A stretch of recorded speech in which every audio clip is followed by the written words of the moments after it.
Welcome to simply Shenba. இன்றைக்கி வந்து நம்ம ஆட்டுக்கால் குழம்பு எப்படி செய்யலாங்கிறத பார்க்கலாங்க.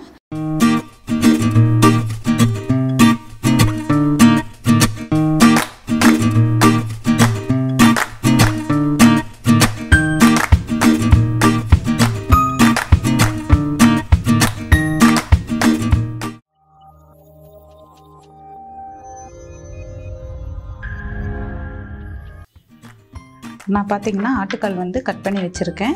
இது வந்து நான் ஃபஸ்ட்டே வாங்கி காய வச்சது. இது நீங்கள் ஃப்ரெஷ்ஷாக வாங்கினீங்கன்னா அப்போவே வந்து நம்ம கழுவிட்டு குக்கரில் போட்டுடலாம். இது வந்து ஃபஸ்ட்டே வாங்கி வச்சனால இது கொஞ்ச நேரம் தண்ணியில் வந்து ஊறணும். நம்ம வந்து அரை மணி நேரம் டு 3/4 மணி நேரம் தண்ணியில் வந்து இதை இப்போ நம்ம ஊற வச்சிடலாம்.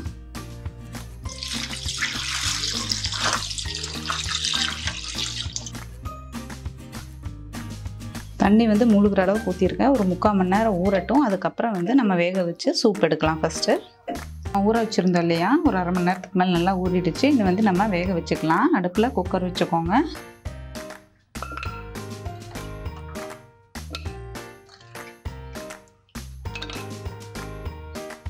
இது மூழ்கிற அளவுக்கு மேலே வரைக்கும் நம்ம தண்ணி ஊற்றிக்கலாம்.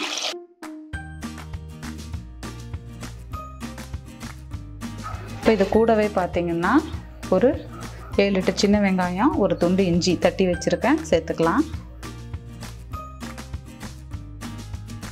கூடவே கொஞ்சம் கருவேப்பிலை,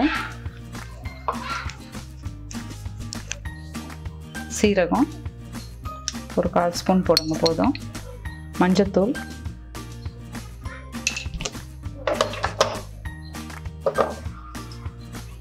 லைட்டாக உப்பு சேர்த்துக்கலாம். நம்ம இது அடுப்பை வந்து லோ ஃப்ளேம்லேயே வச்சு ஒரு 5-6 விசில் விட்டிங்கன்னா நல்லா வெந்துடும். ஏன்னா வந்து இது வந்து நம்ம காஞ்சதாக இருந்ததை ஊற வச்சு வச்சுருக்கோம். பச்சையை வாங்கினீங்கன்னா அப்போவே வைக்கும்போது ஒரு 3 விசில் விட்டால் போதும். இதில் நான் வந்து காரத்துக்கு போடலை, நம்ம சூப்புக்கு எடுக்க போகிறோம் இல்லையா, எடுத்ததுக்கப்புறம் எவ்வளோ பெப்பர் வேணுமோ அந்த அளவுக்கு போட்டுக்கலாம். நல்லா கலந்து விட்டுடலாம்.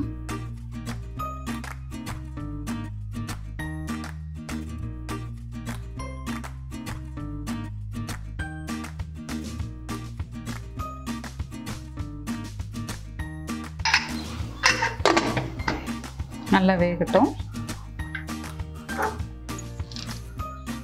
கால் வெந்திருக்குங்க. இனி வந்து நம்ம ஓப்பன் பண்ணி பார்க்கலாம்.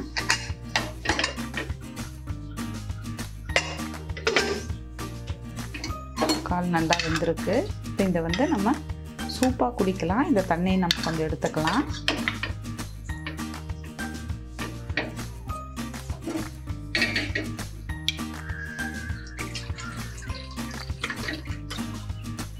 இதில் வந்து நான் காரத்துக்கு போடல, இதில் கொஞ்சம் நம்ம பெப்பர் ஆட் பண்ணிவிட்டு குடித்தா நல்லாயிருக்கும். இப்போ அடுத்தது நம்ம குழம்புக்கு ரெடி பண்ணலாம். அடுப்பில் மண் சட்டி வச்சுருக்கேன், எண்ணெய் ஊற்றியாச்சு. இப்போ வந்து நம்ம கடுகு போட்டுக்கலாம். கடுகு பொரிஞ்சு வரட்டும். கருவேப்பிலை, வெங்காயம் எல்லாம் சேர்த்துக்கலாம். நான் வந்து பெரிய வெங்காயம் தான் எடுத்திருக்கேன். உங்களுக்கு வேணால் சின்ன வெங்காயம் கூட எடுத்துக்கலாம். நான் ஒரு 2 வெங்காயத்தை பொடியாக நறுக்கி வச்சுருக்கேன். இப்போ கருவேப்பிலை சேர்த்துக்கலாம்.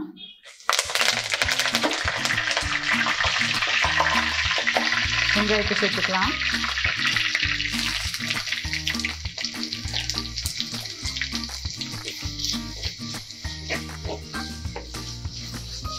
வெங்காயத்தெல்லாம் நல்லா வணக்கணும்.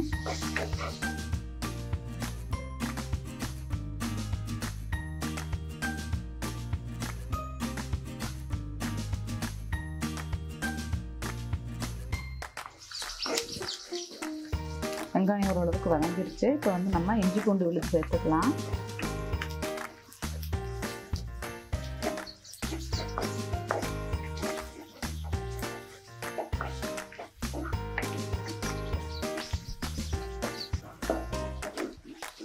இப்போ இது கூடவே வந்து நம்ம தக்காளி சேர்த்துக்கலாம். பெருசாக இருந்தால் 1 எடுங்க, சின்னதாக இருந்தால் 2 தக்காளி எடுத்துக்கலாம்.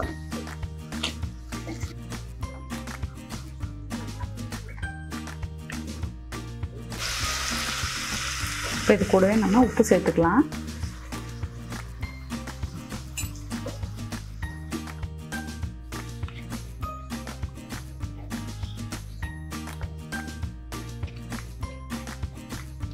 வெங்காயம் தக்காளி நல்லா வதக்கிட்டோம். இது வதங்கிறதுக்குள்ளே நம்ம தேங்காய் அரைச்சி எடுத்துக்கலாம். நான் வந்து 1 கப் அளவு தேங்காய் எடுத்திருக்கேன்.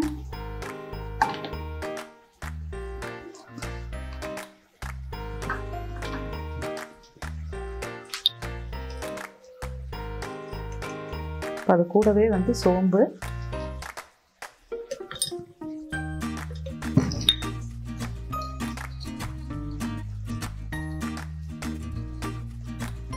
சீரகம்,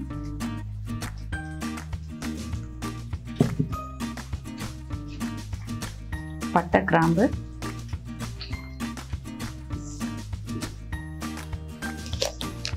கசகசா.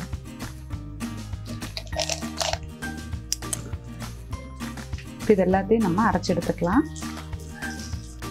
இப்போ வந்து நான் தேங்காய் அரைச்சி எடுத்துகிட்டு வந்துட்டேன். இப்போ வந்து இதையும் வந்து தக்காளி வெங்காயம் கூடயே எண்ணெயில் போட்டு வதக்கிக்கலாம்.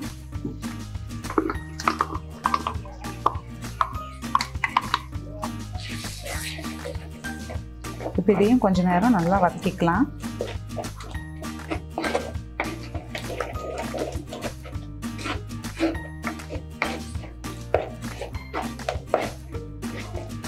இப்போ இது கூட நம்ம கொஞ்சம் மஞ்சள்தூள் சேர்த்துக்கலாம். மல்லித்தூள் 2 ஸ்பூன்,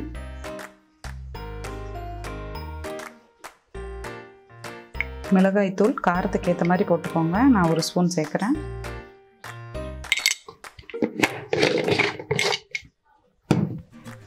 இது எல்லாத்தையும் நல்லா கலந்து விட்டுடலாம்.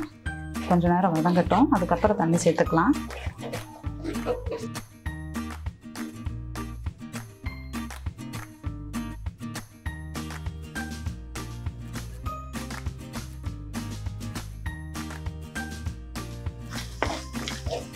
நல்லா வதங்கிருச்சு. இப்போ வந்து நம்ம இதில் ஆட்டுக்காலையும் போட்டு தேவையான அளவு தண்ணி சேர்த்துக்கலாம்.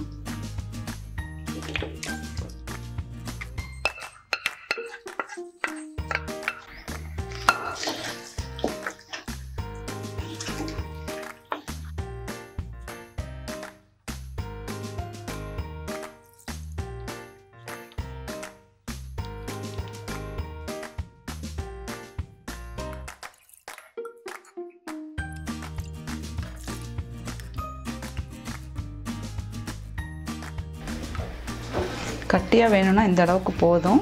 இன்னும் கொஞ்சம் தண்ணி மாதிரி வேணும்னா தண்ணி சேர்த்துக்கோங்க. எனக்கு இந்த அளவுக்கு போதும். இது கொஞ்சம் கொதிச்சு வரட்டும்.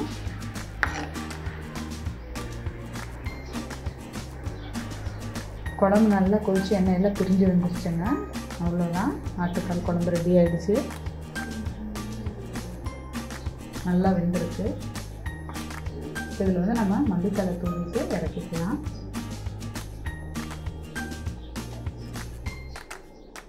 சிம்பிளி ஷென்பா சேனலை சப்ஸ்கிரைப் பண்ணாதவங்க சப்ஸ்கிரைப் பண்ணிடுங்க. கூடவே பெல் பட்டனையும் ப்ரெஸ் பண்ணிடுங்க. தேங்க்யூ.